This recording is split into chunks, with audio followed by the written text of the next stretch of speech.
Okay, Fani Willis, she cannot stay out of the headlines, unfortunately. And Judge Scott McAfee warned Fani Willis previously about her shenanigans. So it looks like Fani Willis is at it again, and the judge is not all that happy about it. So essentially, Fani Willis, she went out to an Atlanta event recently and said some words that pretty much came after Judge Scott McAfee warned about a potential gag order being issued. And I wouldn't be surprised if the judge went ahead and moved forward with that gag order afterwards. But before we get into this, before I share this information with you guys and this clip, definitely do your boy a favor, drop a quick like for the video. Hopefully you guys are able to see and hear me okay. I want to thank y'all so much for always sharing these videos on Facebook, on Twitter, all sorts of social media. You guys are amazing. Stephen Kyle, what's going on, brother? Jose Lamelli, what's going on? Got a couple of you guys jumping into the live here. Let me know where you guys are watching from. So Fani Willis, she says that she's going to talk about whatever she want to talk about anyway. She's not going to be held back by any kind of law, rules, judges. Judge Scott McAfee can't hold her back, basically, right? So the judge is not happy. But yeah, so apparently District Attorney Fani Willis, in a speech on Friday, seems to just basically almost slaps Judge McAfee in the face in terms of disrespect, right? After a recent warning not to play the race card, insisting that she's going to talk about race anyway. We got Bobby D in the house. We got Linda. We got Billy Lee. What's going on, guys? So during her remarks, during Fani Willis's remarks in the South Fulton Women of Shield Awards, Willis said, "It's hard out here to prove yourself." Matter of fact, let's just hear directly from Fani Willis. Here we go.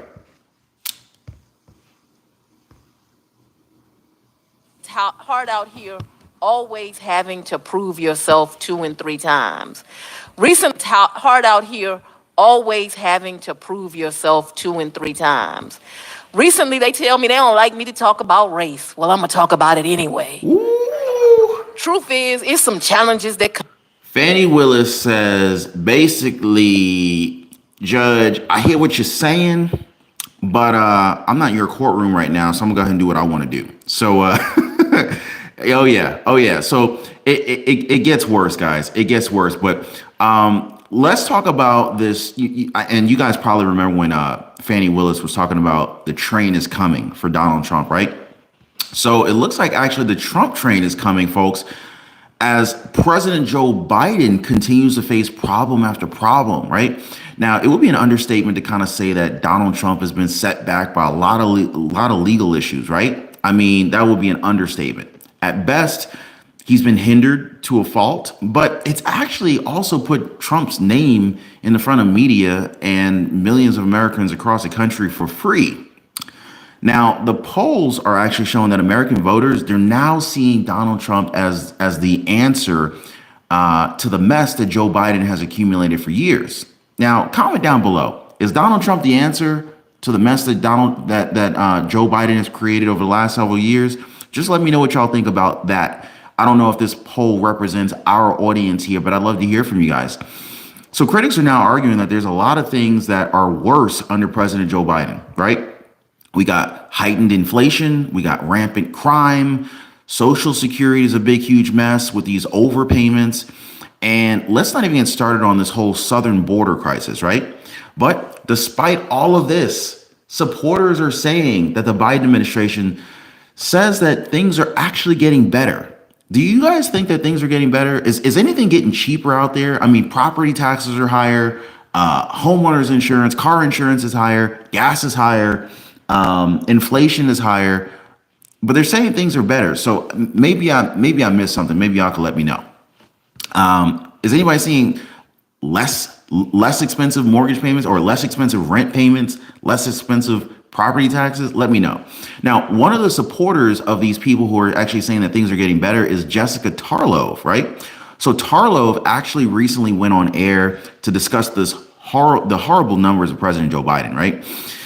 She also was defending that essentially despite the president's dwindling popularity, he's still making bank when it comes to these generous donations. So, matter of fact, just take a listen to what they're saying here.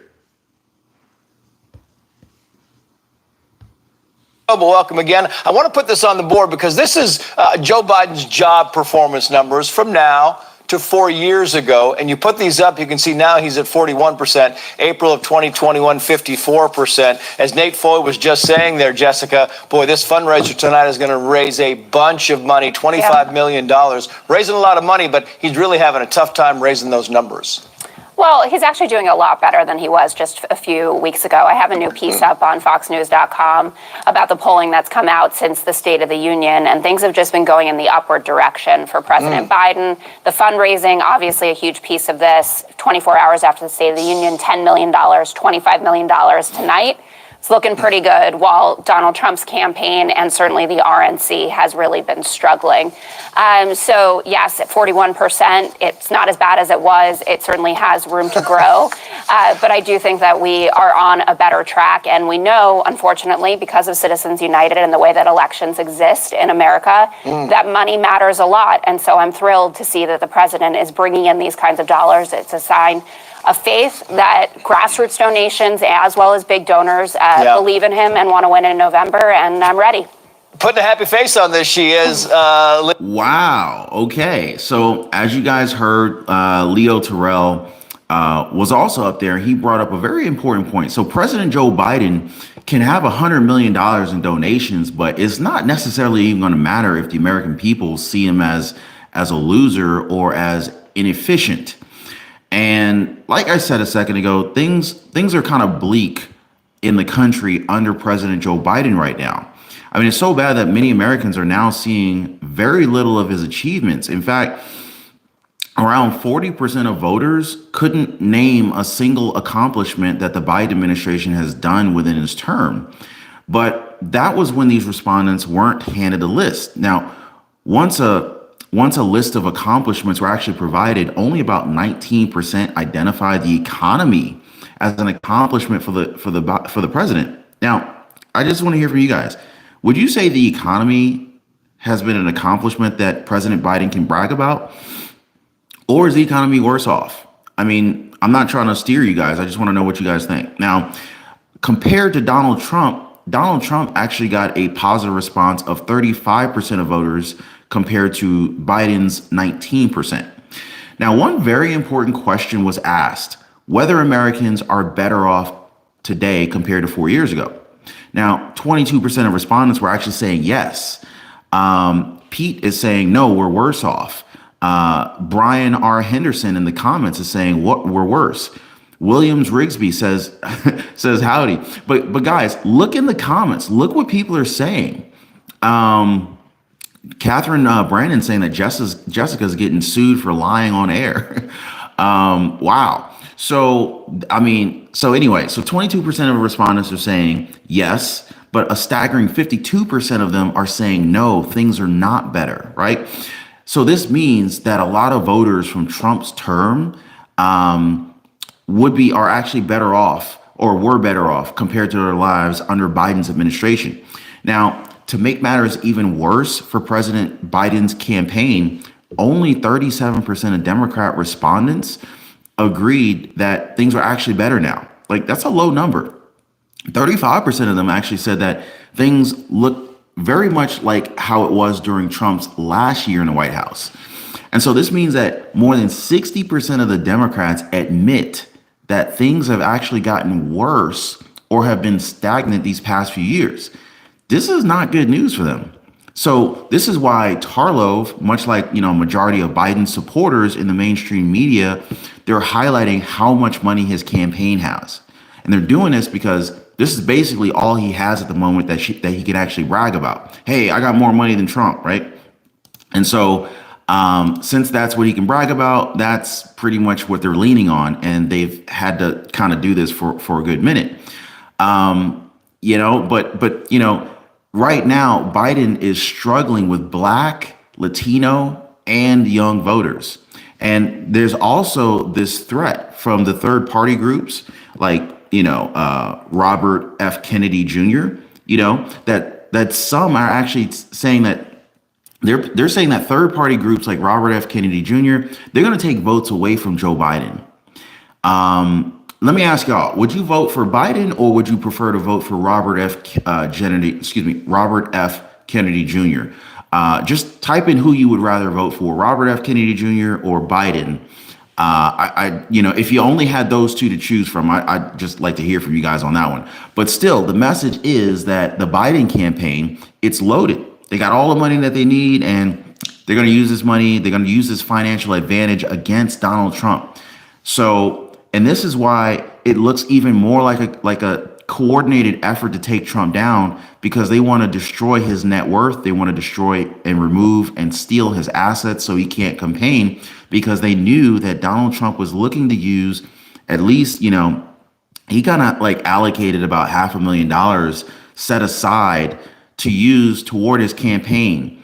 And this is why they wanted to basically, tie up so much of his cash in that New York City case against Letitia James, the civil fraud case with Judge Arthur Engeron. Y'all know what I'm talking about, right?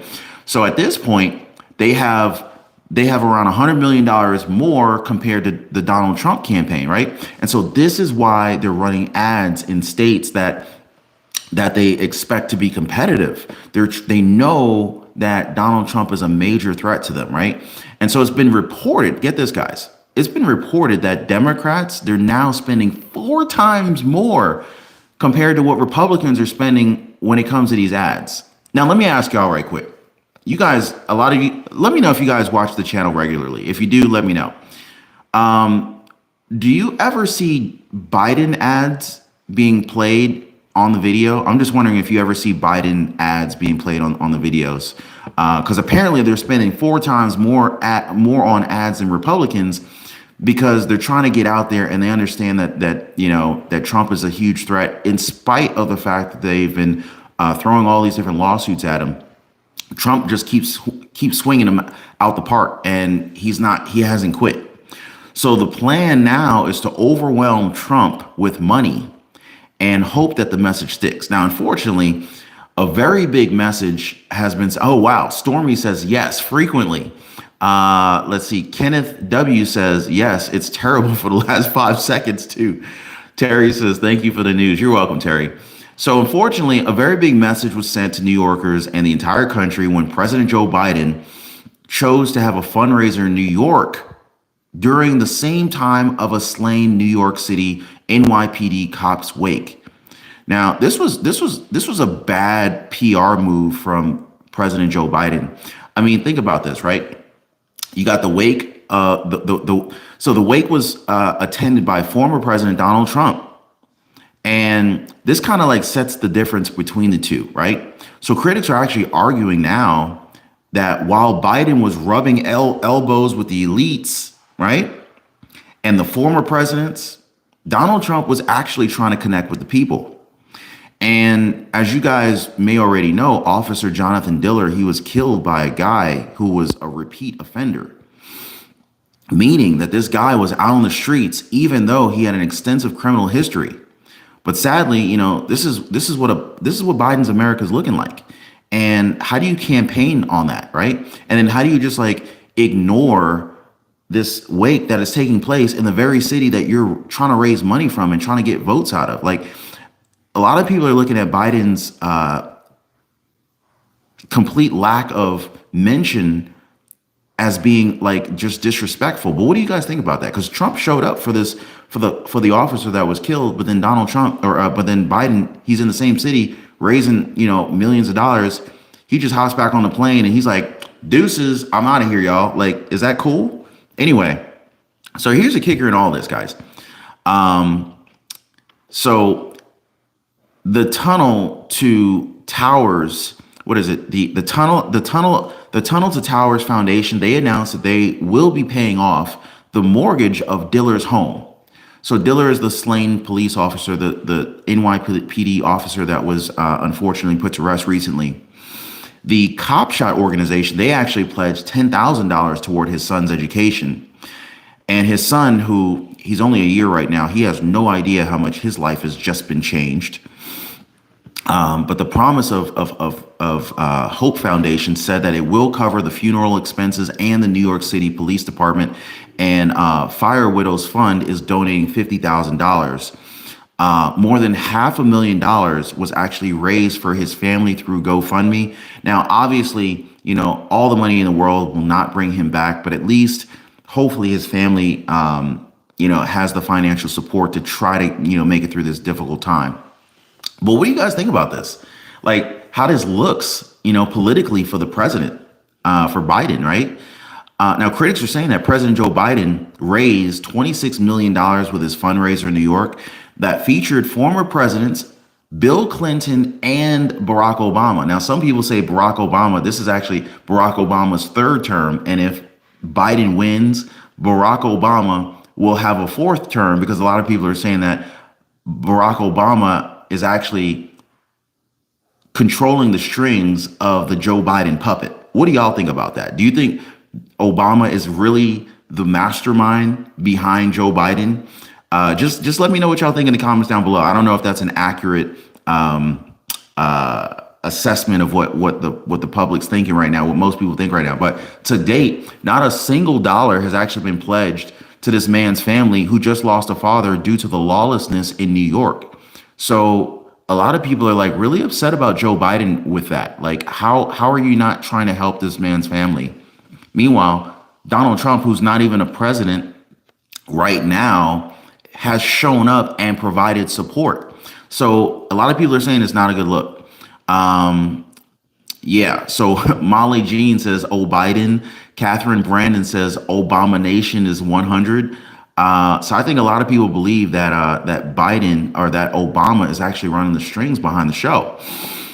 But this is how experts are seeing this. And you best believe voters are going to take notice, right? So I guess Leo, Terrell, they're making a lot of sense here, because Biden, he could have all the money in the world, but that won't necessarily change how people think of him, right? I mean, he can have all the ads playing 24/7, but if his actions don't necessarily replicate them, then it might not even be worth it. It's also worth noting that Terrell used to be a Democrat. So that says a lot here, guys. Terrell used to be a Democrat. He left because he says that the party has changed and it's no longer in alignment with what he believes. Not a good look there. And, you know, the same could be said for the United States. There's a lot of critics of the Biden administration. They feel as if our country has changed to a point where we don't even recognize it anymore. So, I mean, what do you guys think? I just wanted to share this information with you guys, because I just want I want you guys to make your own decisions. And, you know, I'm not trying to sway your opinion. I just want to share with you guys what I'm discovering and learning, and share this with my community. So I hope you guys are benefiting from the shows that I share with you guys. Drop me some comments down below. Wow, we got over 1,000 people here in the live, guys. Oh, if you guys could show some love, hit the like button for your boy. Totally appreciate that. Judge McAfee's not happy with Fani Willis. Oh man, Fani Pack Willis is at it again. But let me jump in the comments real quick. Billy Lee, I really appreciate you. You're a good man. I appreciate that, Billy Lee. C.R. Kruger, love you, Ron. I appreciate that. Thank you so much. Christy Leesman says, "These are strange times." Tar says, "Happy Monday." Catherine Brandon says, "Vote Creepy Joe must go." Oh man. Stormy says, "Great videos. Thank you." Dana Williams, love you. You guys are absolutely amazing. So Core I7 says, "Fani played the race card. McAfee told her not to." So it's gonna be real interesting to see what McAfee does. And I was actually watching a live earlier today. Looks like Steve Siddall is at it again. And I won't be surprised if some big news actually happens in the next 24 to 48 hours. Of course, you know, I'm gonna keep you guys posted on the real, you know, that's really going on. I know mainstream media is trying to hush up Trump. They're trying to put the gag order on him, and they want to push their narrative. But I'm gonna bring you the truth that I discover, and share it with my community to keep you guys informed. So anyway, I hope you guys appreciate the updates. Thank you so much for sharing these videos on Facebook and Twitter. Thank you for taking a second. I know it's free to hit the like button and hit the notification bell so you don't miss out on future videos. Appreciate you guys. I'll see you soon.